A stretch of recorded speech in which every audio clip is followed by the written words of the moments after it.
The family in Islam. The family is at the core of Islam, and religious laws are aimed at maintaining and strengthening family relations. Founded more than 1400 years ago, Islam brought a message of peace and goodwill to all mankind, based upon human rights and civil liberties, as it is understood across all religions today. The Quran is Islam's equivalent of the Bible or Torah. The Quran, as well as the teachings of Prophet Muhammad, calls for mutual respect and love between parents and their children.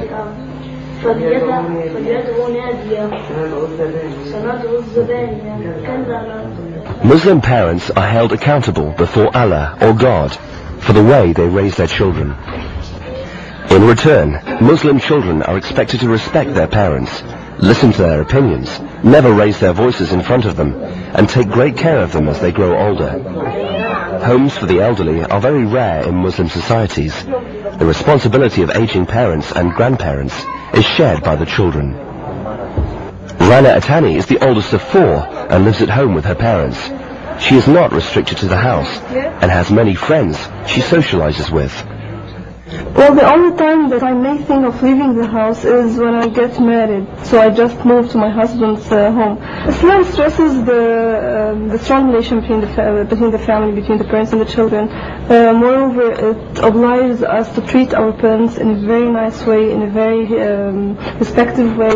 We should respect them all over the road. We should be able to give them whatever they want, and as in return, they should also treat us in a very good way and give us all what we need.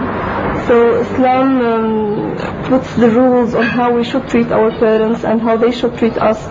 The Atanis are a typical Muslim family, living as much as possible in accordance with the teachings of Islam. Their lifestyle as a family is focused on helping one another and accordingly pleasing Allah. Mona is the mother, and besides her tasks at home, she works at the university. Islam does not oblige her to contribute any of her earnings to the household. That is her choice.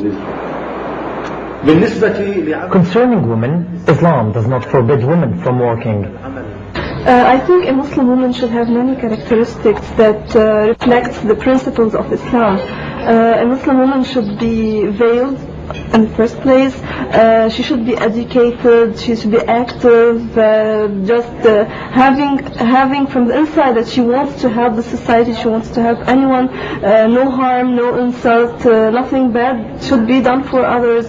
She should also be pious, modest, caring, loving for his children, loving for her family, energetic. She can be educated, of course, as I said before, because this reflects her education, and her personality is reflected to her children, which are the future generation.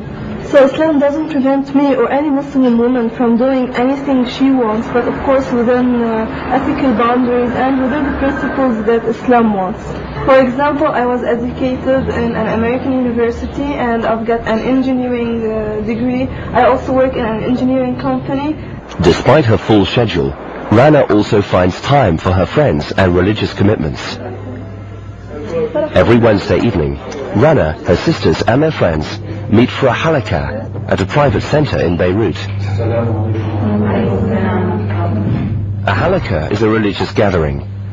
The sheikh leading the gathering this evening is a graduate in religious studies from the famous Azhar University in Cairo.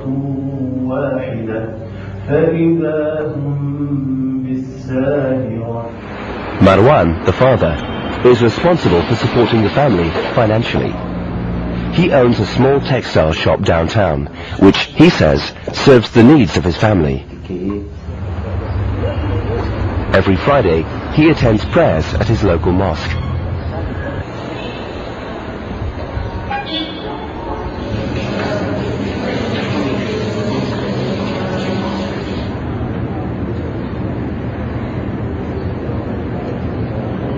Both Mona and Marwan have taught their children the ways and teachings of the Quran and the Prophet Muhammad, peace be upon him.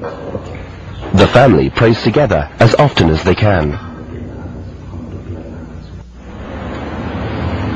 Education is compulsory for both men and women, in religious as well as scientific and social studies, not only to advance a personal professional career, but also to know and understand one's religious rights and duties, which helps in making everyday decisions. Of course, if we go to the literature of the Prophet, peace be upon him, we could find it in one phrase that says, knowledge is a duty upon every Muslim. Of course, when we say every Muslim, mean male and female. And that's amazing in that time, at the very beginning of the 2nd century. That was something amazing. It was like a revolution to ask people to seek knowledge wherever they are. As stated in the Holy Quran,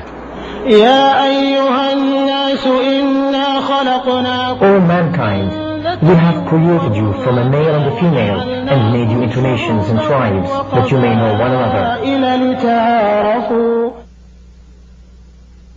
Yet the images we see in the media, in films and on the news, create quite a different impression. Images of helpless veiled women, forced to stay at home, and bearded men trailed by strings of wives. Like any society, those images are not always wrong. But what is wrong is to only portray Muslims behaving in un-Islamic ways.